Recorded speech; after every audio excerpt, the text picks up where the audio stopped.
Hello, I'm Dan from Edimo Electric Bikes, and today I'm at Eurobike and I am test riding something really special. This is the Delite5 GT Pinion, new from Riese and Muller.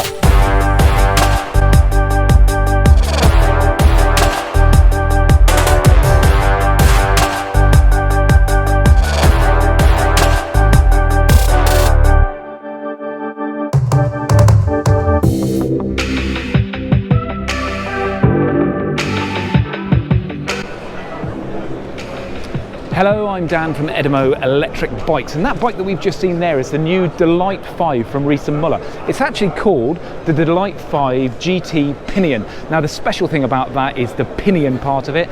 This bike is being made in one specification, so no roll-off, no chain and cassette, no MBO hub. Instead, it's a pinion gearbox with a motor combined in the bottom bracket.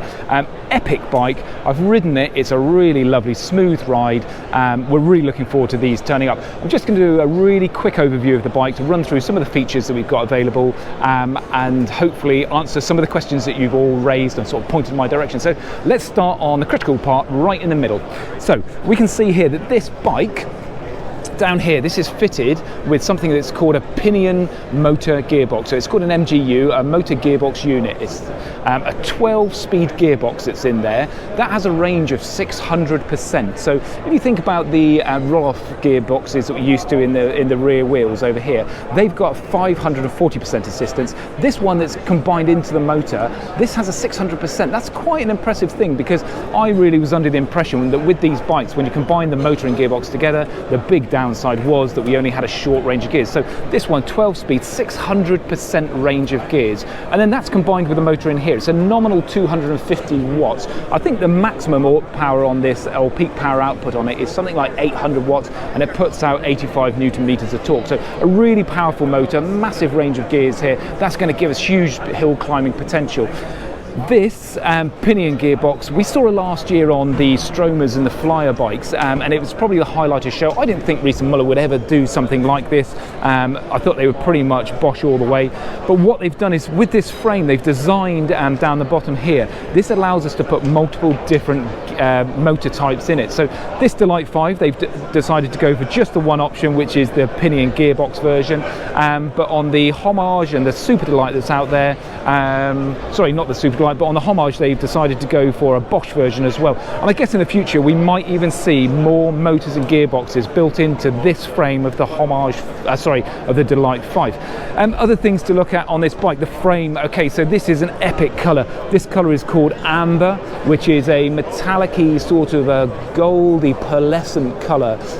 Really lovely colour. It comes in one other colour, which is called some sort of grey or black. I might remember it later on.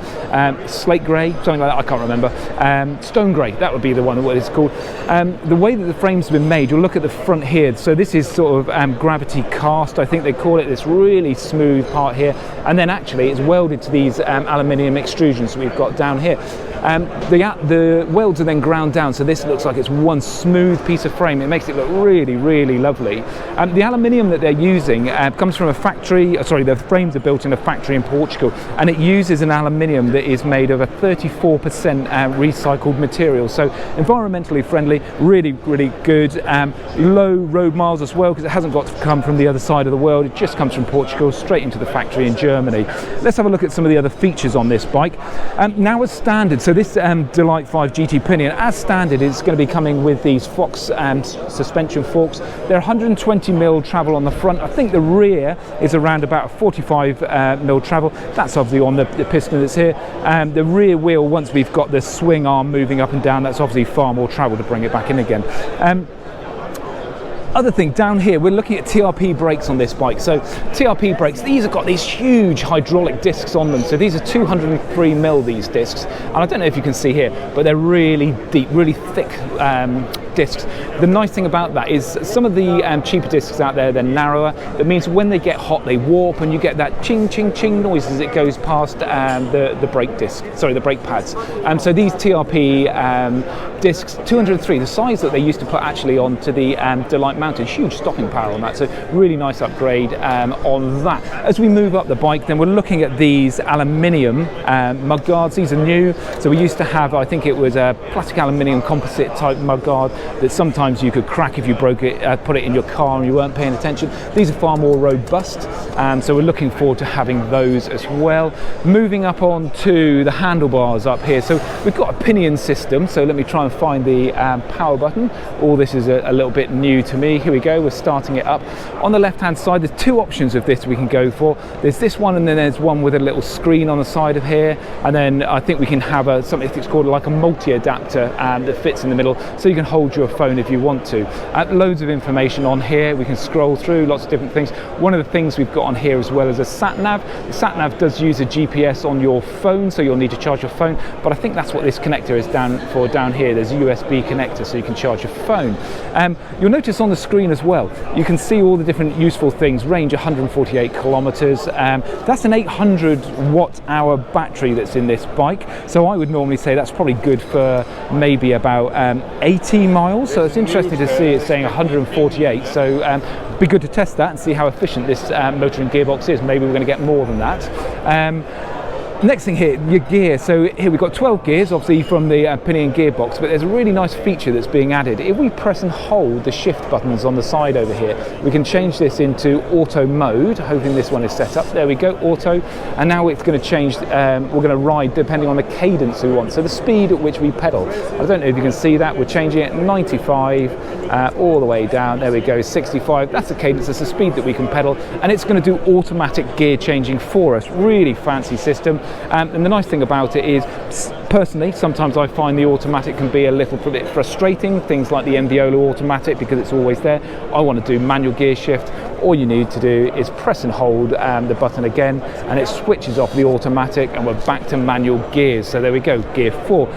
Obviously, headlights, main beam dipped, thanks to the supernova light that we've got on the front there. And then we've got lots of different assistance levels. So we've got off, eco, flow, flex, and fly. Pretty cool names. I'm never going to remember them all, but very similar to the Bosch system. We've got 4 stages of assistance that we can use. Obviously, as you move up the stage of assistance, you've got more kick out the bike, but you're going to use a little bit more power. Another nice feature on this bike for the Delite5 GT Pinion, we're getting as standard the dropper seat post. So this is an X-Fusion Manic dropper seat post that we're getting on here. Really, really cool. It used to be an option on the bikes, it's coming as standard now. Looking at the handlebar that we've got here, so we've got a grip, we've got a Ergon GS20 grip that's on here. They're quite light, nice wide grips. They've got a bit of give as well, so nice and comfortable to use. Moving back, okay, we've got the Ergon saddle, really nice saddle. They were using physics saddles, which I wasn't a fan of. I got this on my bike, superb saddle, really, really comfortable.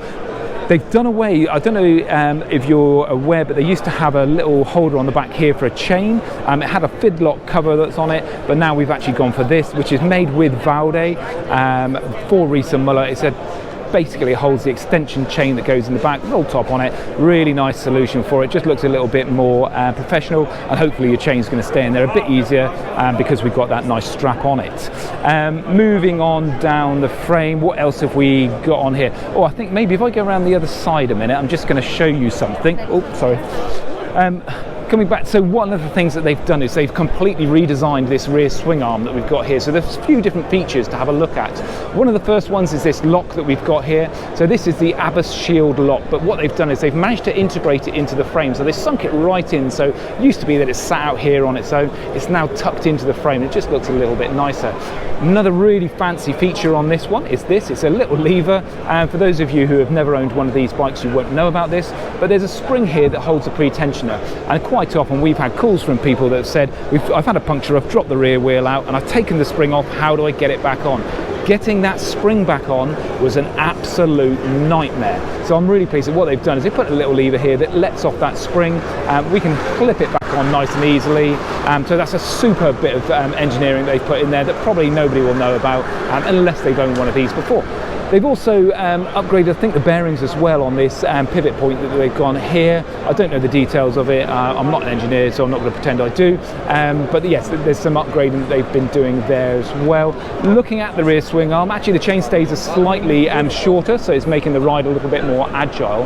And what we'll see is down the bottom here, there used to be a couple of bolts with a slider that let us move this wheel in and out to pull this belt tight on the fixed belt versions of it. This one's obviously got a pre-tensioner on here, we don't need it, so they've done away with that slider that's in there. It makes a really nice clean sort of look to the back of the wheel. Now obviously in the rear wheel we've just got a hub in there, so there's no gears, so there's no chain of cassette, no oiling that's needed, nothing like that. Really simple and clean on the back, and all the weight that was swinging around in this back wheel has now been moved over to the center of the bike. Moving up again, so absolute classic for this type of bike is this rack. It really sort of is a standout feature of it, and it's how these bikes tend to be sort of identified, and people know it's a Delite because of this sort of rack. The good thing about it is still using the same idea. So we are taking all the weight of this rack and we're mounting it directly onto the frame of the bike. So what we're doing is moving the weight onto the frame so that this rear swing arm here with the rear wheel is completely independent and able to move. So that when you're traveling along with all your luggage on there, this rear wheel is going to stay in contact with the floor and not be impeded by all the weight that you've got on your rear rack. So really nice solution, and they've just updated it. They've just made it look a little bit nicer, a bit more fancy, and there's no harm in that. We quite like that. Last thing I can see here is then the rear light. So we're using a Supernova light on the back here. This is a new version of the Supernova light. It is a brake light as well, so integrated, so when you pull the lever that's going to light up. But more importantly, if you brake very heavily, this is then going to pulse, and people behind it can see that you're slowing rapidly, so that's a nice thing. One other really cool feature on it that probably people won't even recognise unless they've had one of these before is that down here we've got an Ursus stand, so we had these for a while, but what they've done is they've put some dampening in here, so they think they call it like an anti-noise system. Very flash name for a bit of rubber, I think, that goes in it. I'm assuming it's just a piece of rubber. I don't know if you can see this. I don't know if you can hear that. Hopefully you can't. There's absolutely no noise at all. That is a superb upgrade, because when these stands tend to get very old, these start to just bounce a bit as you're going along. That is there to stop exactly that from happening. So this is the Delite5. It comes in 3 different sizes. It comes in a 47, a 51 and a 56. It comes in 2 colorways. This colorway is called Amber. The other colorway is called, I'm used to this, I think I said this at the beginning, I forgot it, it's like slate grey or something like that. Pricing wise, where it's going to sit, I think we can see it probably sitting a little bit more expensive than the Vario version with the Mbiola hub, but a little bit less than the roll-off version. So actually, you know, we've got all this new technology of the combined Pinion gearbox with motor, but we're not paying more than having the Bosch system with the roll-off. So I think this is going to be a really popular bike next year. This is a 2025 model on show here at Eurobike in Frankfurt. First bikes for the showroom are due to come in December, with the first customer deliveries being available in January. I think we can take orders from August, and this is going to be a phenomenally popular bike. So if you'd like to know more about it, then check out our website at edimo.bike, or drop us an email or give us a call, and we'll provide you everything that you need to know about this bike.